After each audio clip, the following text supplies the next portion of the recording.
Acabamos de hacer algo que hacemos cada domingo, pero que es tan especial como es recordar la muerte del Señor, ¿verdad? Y no voy a plantear temas nuevos, pero quisiera que profundizásemos en el significado y el propósito de lo que acabamos de celebrar. El pan y el vino nos recuerda que Jesús vino, murió, resucitó, está a la diestra del Padre, ha sido exaltado. También nos recuerda que volverá por su iglesia. Y a veces pensamos en esto y lo personalizamos, cosa muy buena y muy importante. Pero a veces personalizamos y nos quedamos con esa relación personal, individual. Yo quisiera que reflexionásemos juntos sobre cuál era el propósito amplio de Jesús cuando vino a entregarse y dar su vida para rescatarnos. ¿Cuál era el plan? ¿Cuál era el propósito? Y seguramente en vuestras mentes estará de inmediato eso, pues venir a salvarnos, ¿no? Pero cuando Jesús define el plan, lo define con una frase muy importante. Edificaré mi iglesia y las puertas del Hades no prevalecerán contra ella. Edificaré mi iglesia. Y quisiera reflexionar sobre esto. Y en primer lugar, quizás hacernos pensar en, bueno, ¿qué significa iglesia? ¿Qué significa iglesia? Porque si yo siempre pienso con estas palabras, muchas veces, y os lo habré dicho más una vez, ¿no? Bueno, ¿qué piensa la gente de la calle cuando hablamos de iglesia nosotros? Y a veces expresamos la idea, ¿no? Voy a la iglesia. Y viene a mi mente una canción que cantaba un grupo a capela que decía algo así como: a la iglesia vamos a ir. Una terminología que no está bien. La iglesia la conformas tú. O sea, no vas, eres iglesia. Pero todavía prevalece en muchos casos ese concepto de iglesia, ¿no? Ese concepto más bien institucional. Mucha gente cuando piensa en la iglesia piensa en una institución, pues que tiene edificios, que tiene ministros que van vestidos de forma diferente y que la identifican, se identifican, que hay actos religiosos y para ellos, para muchos es la iglesia. Y muchos además no quieren saber demasiado de la iglesia y de las cosas de la iglesia, ¿no? ¿Qué es realmente la iglesia? Esto es una primera pregunta para luego seguir pensando en qué significa que Jesús edifica su iglesia. Además, cuando pensamos en la iglesia en un nivel histórico, nos damos cuenta que esa iglesia realmente no le podemos llamar iglesia, le podemos llamar cristiandad, aquellos que se llaman cristianos, ¿no? Pero en muchas ocasiones cuando pensamos en la llamada historia de la iglesia, vemos a una institución que se alió con el poder en el siglo IV con Constantino, que cambió la tradición de sentirse iglesia a vivir bajo la sombra del Estado. Una iglesia que en muchas ocasiones quiso imponer la fe. Se conquistaron nuevas tierras en América y se imponía la fe, a veces a través de la espada. O a veces a través de una forma de pensar muy colonialista, es decir, llevamos el evangelio pero llevamos nuestra cultura. Y veíamos a gente en África y en América tomando té a las 5, cosa que nunca habían hecho. ¿Qué es la iglesia? ¿Qué es la iglesia? Porque Jesús dice, edificaré mi iglesia. Entonces hay que contestar con claridad qué es la iglesia. Y necesitamos borrar estas imágenes de la iglesia que distorsionan realmente lo que es el proyecto de Jesús. El proyecto de Jesús, cuando habla de iglesia, principalmente tiene que ver con un concepto comunitario. Está construyendo su comunidad, su asamblea, La palabra iglesia significa asamblea. La reunión de personas que Jesús congrega alrededor de él a través de la proclamación del Evangelio, que tiene como centro, ¿quién? La persona de Jesús y la obra de Jesús. Y las enseñanzas de Jesús. Y esto es muy importante porque tiene implicaciones sobre cómo nosotros entendemos la fe y cómo entendemos la vida cristiana. Algunos lo entienden básicamente como una vida religiosa. Y no pretendo criticar a ninguna postura ni ninguna institución, solo poner de relieve, ¿verdad? Pero para algunos ser cristiano es cumplir ciertos ritos, asistir a ciertas reuniones. Y una vez cumplo con eso, mi vida no tiene nada que ver con lo que he vivido en el culto o la misa del domingo, ¿no? Hay una discontinuidad. Sin embargo, Jesús nos enseña que aceptar que Él quiere edificar su iglesia tiene implicaciones muy importantes para nuestra vida y para nuestra comprensión de la vida cristiana. Y lo que primero quisiera destacar es que el propósito de Jesús cuando dice esto es que su plan de acción y su obra tiene como propósito la construcción de una comunidad de discípulos. Ese sigue siendo el proyecto de Jesús, un proyecto por el que Él estuvo dispuesto a dar la vida. No por una institución, no por normas, no por reglas, por una comunidad de personas que sean discípulos de Jesús. Y por eso quisiera hablaros de 3 cosas importantes cuando queremos entender la iglesia. En primer lugar, la base de la iglesia. En segundo lugar, el marco y después la acción de la iglesia. En primer lugar, la base. ¿Cuál es la base de la iglesia? Como decíamos, la base de la iglesia está en el plan de Jesús. La iglesia no llega a existir si Jesús no tuviese ese plan, ese proyecto diseñado con el Padre y actuado con el Espíritu Santo para edificar su iglesia. Mateo 16, 18 es donde aparece esta frase, edificaré mi iglesia, y está en un contexto con cierta polémica en la que no quisiera entrar en esta noche, ¿no? Pero está hablando con Pedro, tú eres Pedro, y sobre esta roca edificaré mi iglesia. Y solo para evitar equívocos, ¿no? Jesús no está hablando de que se va a edificar la iglesia sobre Pedro. Lo tendríamos muy mal, ¿verdad? Si se edificase sobre una persona. Le está diciendo, la iglesia se edifica sobre la declaración que tú acabas de hacer. Pedro acaba de decir, tú eres el Cristo, el Hijo de Dios. La iglesia se edifica sobre la confesión de que Jesús es el Cristo. Jesús es el Hijo de Dios. Jesús es el único Salvador. La confesión de fe constituye la iglesia al reconocer a Jesús. Pero la iglesia se edifica ¿sobre quién? Sobre la confesión de quién es Jesús, pero sobre Jesús mismo. Porque no hay otro fundamento sobre el que la iglesia se pueda edificar, sino sobre el único fundamento que es Cristo.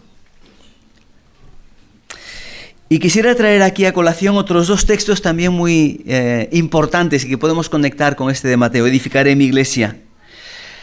Y al principio sonará un poquito extraño, pero os quiero remitir a Juan 12, 19. Juan 12, 19. Jesús visita el templo, expulsa a aquellos que querían negociar en el templo de Dios. Y le preguntan con qué autoridad. Y entonces Jesús suelta una frase bastante extraña y que encuentra ecos a lo largo del Nuevo Testamento, especialmente en el libro de Hechos, en bastantes ocasiones, en los primeros capítulos. Jesús dice, cuando le hablan sobre la autoridad, destruid este templo y en 3 días lo levantaré. Esta frase de Jesús fue causa de persecución de los discípulos. Fue la causa de la muerte, el primer mártir, Esteban, Hechos capítulo 7. Porque muchos decían, está en contra del templo. No, Juan ya nos aclara la idea, ¿verdad? Y esto dijo, hablando de qué? De su propio cuerpo. Él está hablando de su muerte y está hablando de su resurrección. Pero habla de este cuerpo como el templo. Y esto es muy importante porque nos conecta con lo que acaba de decir: edificaré mi iglesia. Para ellos lo importante y lo que los reunía a los judíos era el templo, la adoración, era aquel lugar a donde iban. Pero Jesús dice una y otra vez: el templo, el edificio, no es el centro de la vida ahora de mis discípulos.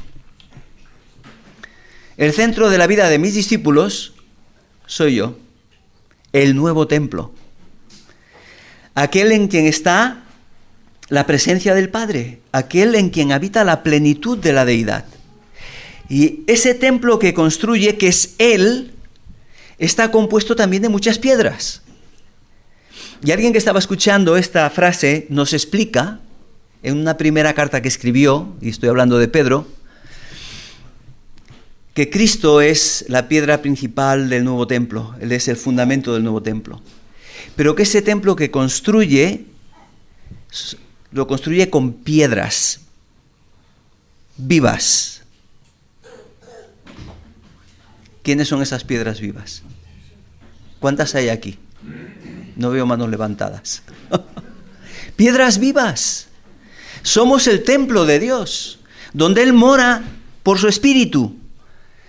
Un templo que hace comunidad, porque cuando está hablando de este templo, en este caso, está hablando de la iglesia. Hay momentos en que la Escritura nos dice que cada creyente es templo del Espíritu Santo porque ha venido a morar en nosotros. Pero el énfasis en los versículos que estoy mencionando ahora es en el concepto comunidad, comunidad. Edificaré mi iglesia, edificaré un nuevo templo. Y mis discípulos son las piedras que van a componer ese nuevo templo, que tienen como punto de referencia la piedra angular, la que se ponía en la esquina. Es el punto de referencia para todo lo que hacemos, todo lo que somos, todo lo que creemos y todo lo que podemos pensar y hacer. Él es el punto de referencia. Y un texto más. Para mí es un texto muy, muy importante y seguramente lo habré comentado alguna vez aquí, porque resume también mucho este propósito. Tito 2:14. Tito 2:14. Escuchad lo que dice este texto. Si lo vais a buscar, espero un momento porque así lo veis también. Y estamos hablando de cuál es el propósito por el cual vino Jesús. Estamos diciendo salvarnos, sí, pero más, edificar su iglesia. Y Tito lo expresa de otra manera, pero enfocándose en esta misma idea. Dice, Él, ¿quién? Cristo. Se dio, y cuando dice se dio, ¿a qué se refiere? ¿A que entregó su vida, murió por nosotros? A fin de redimir un pueblo propio, celoso de buenas obras. Dio su vida, entregó todo lo que era y tenía para redimir. ¿Qué significa? Porque lo usamos muchas veces, redimir, ¿verdad?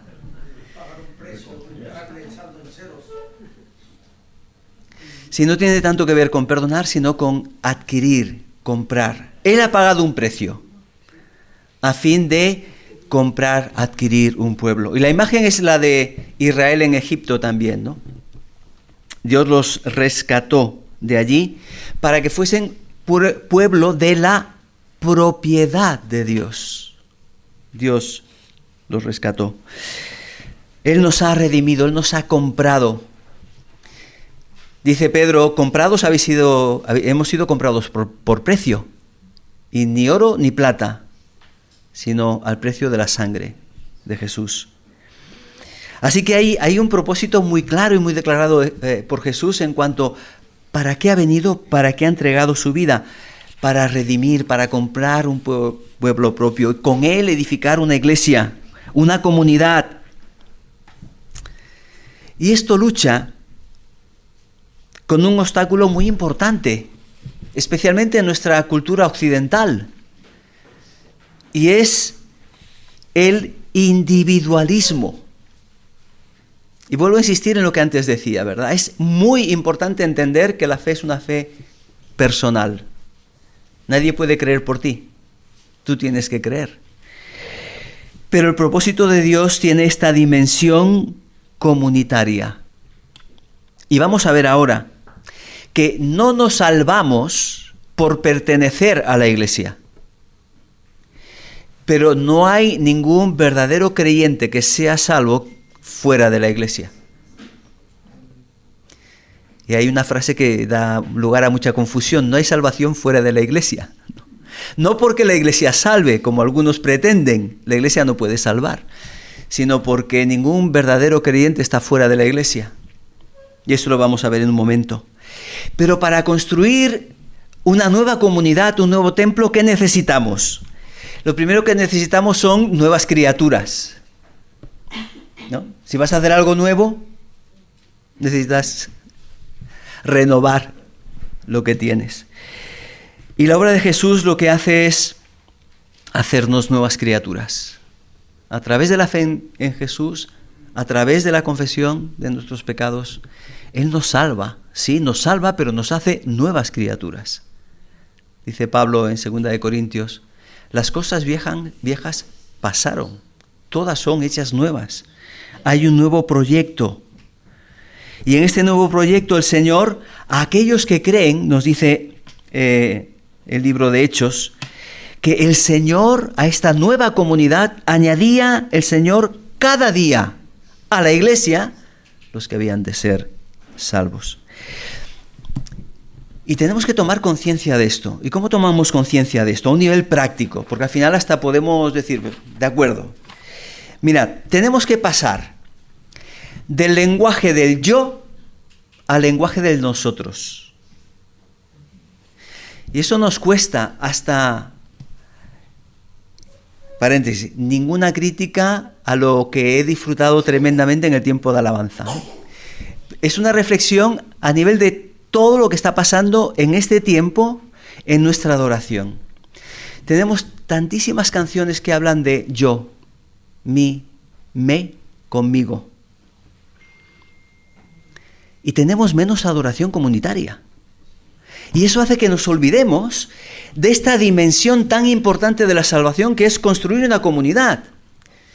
Los cánticos antiguos, y yo no quiero volver allí, disfruto mucho con la música y la guitarra, y los que me conocen lo saben perfectamente. Pero nos falta integrar también, aparte de esa confesión, como en los salmos del salmista personal, esa confesión comunitaria. Es nuestro Dios. Una y otra vez Jesús nos habla de este aspecto comunitario. Aún recordaréis la oración del Padre mío. Ay, perdón. No es Padre mío. Pero nosotros oramos muy Padre mío. Y nos olvidamos de esa dimensión comunitaria. Porque en la dimensión comunitaria, cuando yo me preocupo por un hermano, no me preocupo por otra parte. Me estoy preocupando por una parte del cuerpo de Cristo con el que estoy integrado. Es diferente esto. No es otro. Es parte del nosotros, ¿verdad? Es cambiar este yo por el nosotros en tantos aspectos, ¿no? Y la tendencia de la carne de todas en nuestro corazón, ¿verdad? Tiene que ver con este preocuparnos de nuestra, particularmente cada uno, ¿no? De mi relación con Dios. Pero la visión del Señor muchas veces es la visión comunitaria. Y la pregunta que se hace el Señor no es solo cómo está cada persona, sino cómo está la iglesia. ¿En qué nivel está la iglesia? Y cuando Jesús se dirige a las iglesias en Apocalipsis, se dirige a nivel comunitario. Y allí seguro que en algunas habría gente fiel, pero dice, como iglesia no está yendo bien, ¿verdad? La dimensión comunitaria. Y esta dimensión comunitaria, la primera iglesia que encontramos en Hechos, la vivió de una manera muy intensa, con sus imperfecciones. Nunca idealicemos a esa iglesia, ¿verdad? Porque tenía sus problemas también.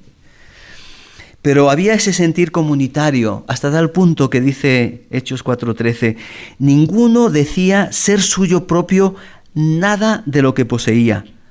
Ellos compartían, porque sentían que todo formaba parte de este pueblo, de esta nueva comunidad. En segundo lugar, si tenemos una nueva base, como nuevas criaturas que formamos parte de un cuerpo, ¿cómo podemos vivir este concepto de iglesia? Pues siguiendo un modelo. El marco para vivir como iglesia está en el modelo de Jesús. Filipenses capítulo 2, ¿verdad? Una iglesia y una comunidad que mira el ejemplo de Jesús. ¿Y cómo empieza este texto tan conocido de Filipenses capítulo 2? Si abrís el texto, nos habla de la humillación de Jesús, nos habla de su entrega, y seguro que recordamos ese seguramente cántico primitivo: se despojó a sí mismo, tomó forma de siervo. Nos suena, ¿verdad? Pero ¿de qué está hablando aquí Pablo cuando está hablando de todo esto? Tenemos que empezar por el versículo 1. Por tanto, si hay en vosotros algún consuelo en Cristo, si hay algún estímulo de amor, si alguna comunión del Espíritu, si algún afecto entrañable y compasivo, llenadme de alegría, sintiendo lo mismo, teniendo un mismo amor y siendo uno en espíritu, sintiendo una misma cosa. Nada hagáis por rivalidad o por vanagloria, al contrario, hacedlo con humildad, considerándoos inferiores a los demás. Versículo 4. Que no mire cada uno por lo suyo, sino también por lo de los demás. No está diciendo que descuides tus responsabilidades, sino está diciendo, piensa en lo tuyo, pero piensa en comunidad. Y luego nos habla de Cristo. ¿Cómo podemos vivir en comunidad siguiendo esta forma de pensar de Jesús, esta capacidad de renuncia, esta disposición a buscar el bien de los demás? Cuando habla el texto de tener este sentir, esta forma de pensar, está hablando de la actitud fundamental del corazón, ¿no? Que no es centrípeto, sino centrífugo. No mira hacia adentro, sino que se preocupa también por los demás. Esta actitud fundamental que describe Filipenses capítulo 2 es la de la renuncia y la de estar dispuestos a priorizar al otro. De nuevo, entendemos que esto es un sano equilibrio, ¿no? Hay otros textos que nos dirán, ten cuidado de ti mismo, ¿no? Y ten cuidado de la doctrina, no podemos descuidar nuestra vida, ¿no? Pero no la vivimos aislados, sino que la vivimos en comunión y comunidad con otros. El apóstol Pablo en 1 Corintios nos dice, el amor, 1 Corintios 13:5, el amor no busca lo suyo. Y la comunidad se edifica en eso, ¿no? Cuando uno ama en una relación de amor, cuando ama sinceramente, le da prioridad al otro. ¿Eso pasa o no pasa? Cuando amamos de verdad, sí. Lo que pasa es que tenemos que luchar con nuestro propio egoísmo, porque muchas veces buscamos lo que más nos interesa. Pero uno recuerda cuando hay dos buenos trozos en el plato y la esposa te pone el grande para ti. Y entonces se va a hacer alguna cosa y tú le cambias el plato otra vez, pero se vuelve a dar cuenta, ¿no? ¿Por qué? Bueno, procuramos lo mejor para el otro. Ese es el sentido, esa es la intención. Y eso nos lleva a construir una iglesia desde esa dimensión de amar, y el amor nos lleva a servir a los demás. Y eso nos lleva a un modelo en el que las personas más importantes, ¿quiénes son? ¿Las que tienen más títulos? ¿Quiénes son? Pregunto. ¿Quiénes son los más importantes? Los que sirven, los que están sirviendo, los que están trabajando en favor de la iglesia. Y esto nos lleva al tercer punto, a la acción. Si Cristo quiere edificar la iglesia, si Cristo nos ha hecho nuevas criaturas, si Él nos ha enseñado el modelo de servicio, de entrega, ¿cómo edifica el Señor su iglesia? Pues a través de los dones que nos ha dado a cada uno de nosotros. Pero esos dones, para que edifiquen a la iglesia, tienen que ponerse en marcha. En marcha. ¿Y cómo podemos ponerlos en marcha? Pues hay algunas cuestiones importantes que podemos recordar. En primer lugar, para que la iglesia sea edificada, tenemos que contribuir con nuestros dones, pero también con nuestra actitud en la iglesia. Contribuyendo a todo lo que trae paz, armonía y concordia. Esto que hago, esto que digo, esta actitud que tengo, está contribuyendo a hacer un buen alioli. ¿Sabéis cómo se hace el alioli? Ajo, ¿verdad? Y aceite. Pero si no lo haces bien, ¿qué pasa? Se corta. Y está con mucho trabajo, se ha cortado. ¿Y qué tienes que hacer con eso? Tirarlo, no sirve. Entonces tenemos que tener cuidado cómo hacemos las cosas para contribuir, para que haya una masa sólida en el servicio de amor los unos a los otros. Porque eso forma parte de la conversión. La conversión no nos lleva a vivir vidas individualizadas y de vez en cuando adorar juntos a Dios, sino Dios nos llama a servir. 1 Tesalonicenses 1, 9, 10. Pablo les recuerda a los tesalonicenses: os convertisteis de los ídolos a Dios para servir al Dios vivo y verdadero y esperar de los cielos a su Hijo. Servir a Dios. ¿Cómo? Sirviendo a la comunidad, sirviendo al prójimo.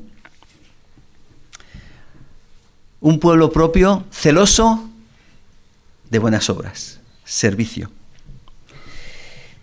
Para construir comunidad tenemos que enfrentar nuestros propios errores.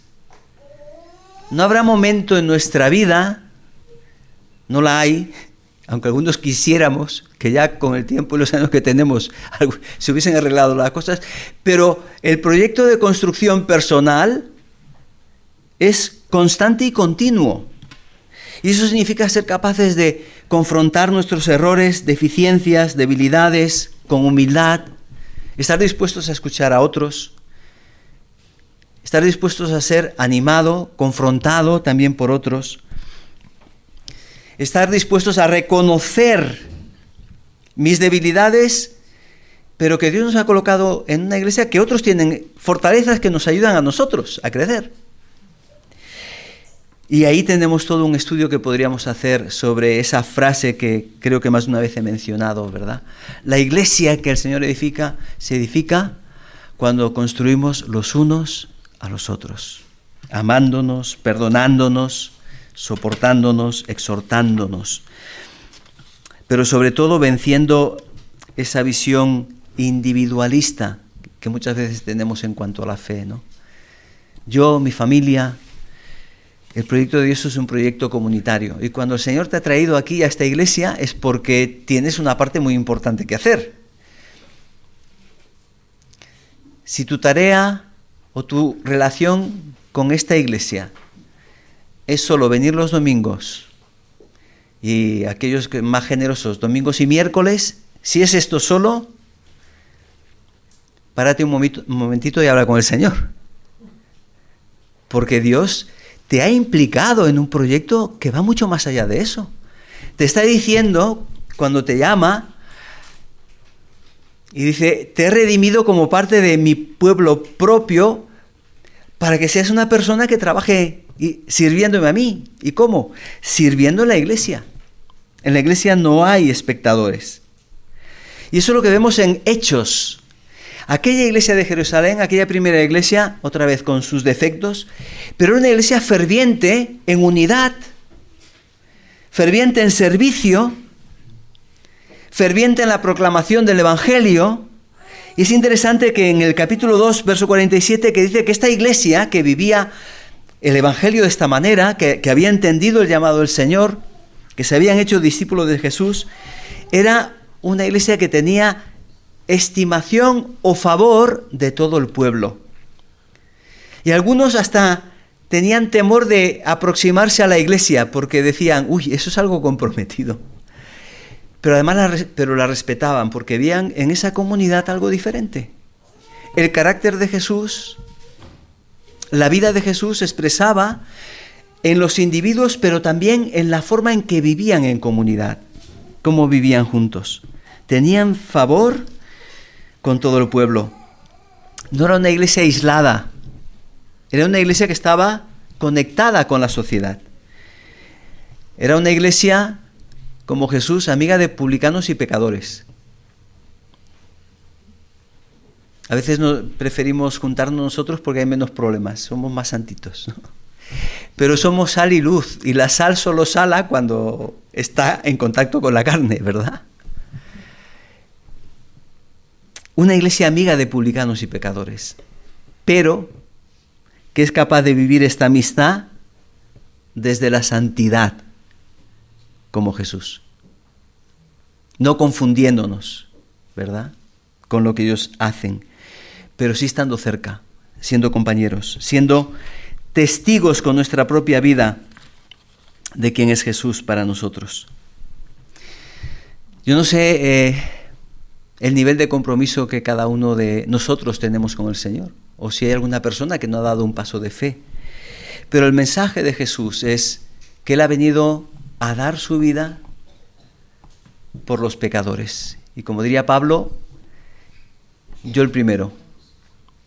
Yo tengo que reconocer mi necesidad de Dios, entendiendo que Él nos perdona y nos libera para incorporarnos, incluirnos e implicarnos en un proyecto que tiene dimensiones presentes impresionantes. Es edificar el proyecto de Jesús. Y Jesús lo hace incorporándonos y haciéndonos miembros de su cuerpo para que colaboremos con Él. Si eres creyente, recordar las palabras de Jesús. Mi Padre trabaja y yo trabajo. Como creyentes necesitamos entender la vida cristiana como una vida de compromiso, en la que necesariamente habrá momentos en el que el Señor también nos dirá, como a los discípulos, vamos a retirarnos un rato, ¿verdad? Si hemos hecho un buen esfuerzo, un buen tiempo, pues quizás también es bueno hacer un retiro, lo necesitamos. Pero hemos sido llamados para implicarnos en la obra. Hay muchos textos que nos hablan de esto. Dice el apóstol Pablo en 2 Corintios 6:1, nosotros somos colaboradores de Dios. Lo mismo en 1 Corintios 3:9. Somos colaboradores al servicio de Dios. De otras mujeres, el apóstol Pablo dice, Evodia y Sinti, que son mujeres que han luchado a mi lado en la obra del Evangelio. Colosenses 4:11. Judíos que colaboran conmigo, dice el apóstol Pablo, en pro del Evangelio. La lista de colaboradores de Pablo es bastante larga en el Nuevo Testamento. Y mi pregunta es, si quieres ser creyente de asistencia dominical o quieres apuntarte a la lista de colaboradores, el Señor nos ha dicho, edificaré mi iglesia. El Señor nos dice, he venido a rescataros. El Señor nos dice, yo soy el nuevo templo, vosotros sois las piedras. El Señor nos invita a ser colaboradores en esta tarea de edificar hoy su iglesia. Pues que podamos pensar en cuál es nuestro compromiso hoy con este proyecto que, si lo entendemos, y esto yo no sé cómo expresarlo de verdad, pero si lo piensas un poquito, ¿qué vas a hacer? Dios se ha encarnado y ha muerto por ti para salvarte. Y ahora te dice, ahora que te he salvado, que eres discípulo, lo que quiero es que seas colaborador conmigo. ¿Qué le dirías si a un gerente de una gran empresa te dijese, no, te quiero tener en el equipo, quiero contar contigo? Pues seguramente diríamos rápidamente que sí, ¿verdad? Pues es Dios quien nos dice, quiero contar contigo. Quiero que seas un colaborador una colaboradora, sirviendo en el reino de Dios y edificando la iglesia de Cristo. Él la edifica, pero lo hace también a través de ti, a través de tus dones, a través de tu tiempo, a través de tu compromiso. Que los bendiga.